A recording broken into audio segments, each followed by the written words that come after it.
বুখারী শরীফ 3478 নম্বর হাদিসের বর্ণনা।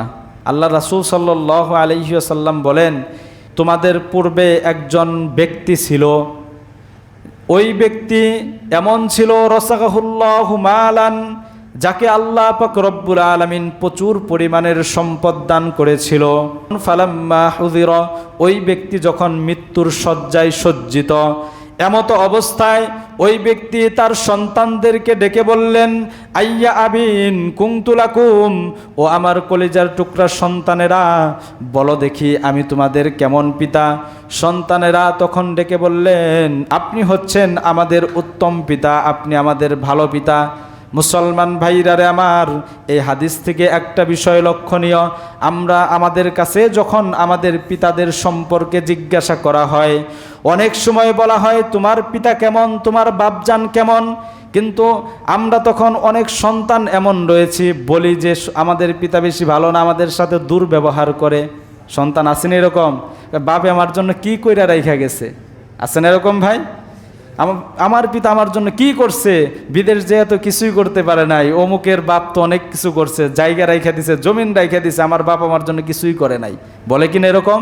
মুহতারাম হাজিরিন, যখন কোনো সন্তানের কাছে কোনো ভালো কথা কোনো পিতা সম্পর্কে জিজ্ঞাসা করা হবে, সন্তান তখন বলবেন আমার পিতা উত্তম পিতা, আমার পিতা ভালো পিতা ছিল। মুহতারাম হাজিরিন, যদি আপনার পিতা ভালো না থাকতো তাহলে দুনিয়ার জীবনে, দুনিয়াতে আপনি এতদিন পর্যন্ত জীবিত থাকতে পারতেন না, দুনিয়াতে আপনি সুস্থভাবে বেড়ে উঠতে পারতেন না। আপনার পিতার কারণেই আপনি দুনিয়াতে বড় হয়েছেন, আপনার পিতার সাধ্য যতটুকু হয়েছে সে অনুযায়ী আপনাকে আপনার পিতা করার চেষ্টা করেছেন। এখন একটা মানুষের সাধ্য নাই, সে কি আপনাকে তার সাধ্যের বাহিরে কোনো জিনিস দিতে পারবে? দেওয়া সম্ভব ভাই? এই জন্য প্রিয় ভাইয়েরা, খবরদার, পিতাকে মাতাকে কখনোই খারাপ বলবেন না। আল্লাহর রাসূল সাল্লাল্লাহু আলাইহি সাল্লাম বলেন, যখন ওই পিতা তার সন্তানদেরকে জিজ্ঞাসা করলেন আমি কেমন ছিলাম, তখন বলল যে আপনি আমাদের ভালো পিতা ছিলেন। তখন ওই ব্যক্তি তো জানে যে আমি কেমন ছিলাম, তখন ওই ব্যক্তি বলতেছেন, ইন্নী লাম আলাম খায়রান কত্তু, ও আমার সন্তানেরা শোনো, আমি জিন্দিগিতে কখনো কোনো নেক কাজ করি নাই, ভালো কাজ করি নাই।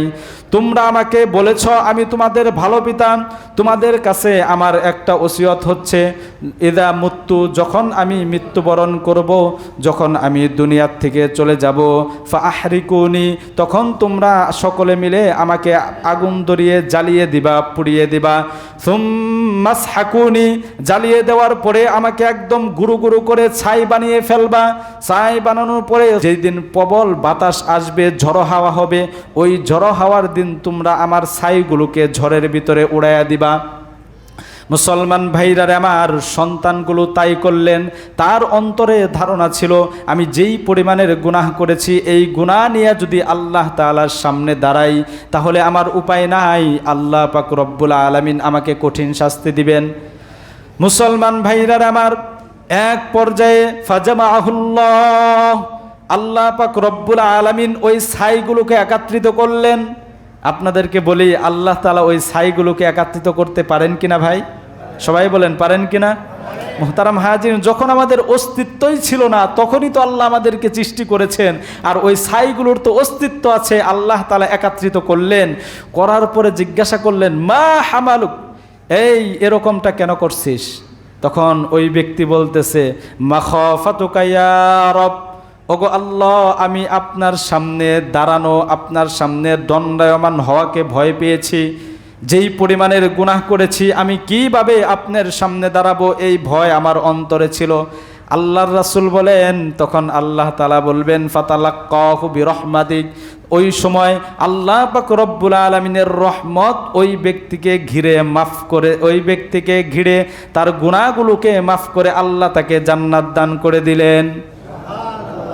কেন করেছেন জান্নাত দান? একটা কারণ ছিল, সে আল্লাহর সামনে হিসাব দেওয়াকে ভয় করেছে।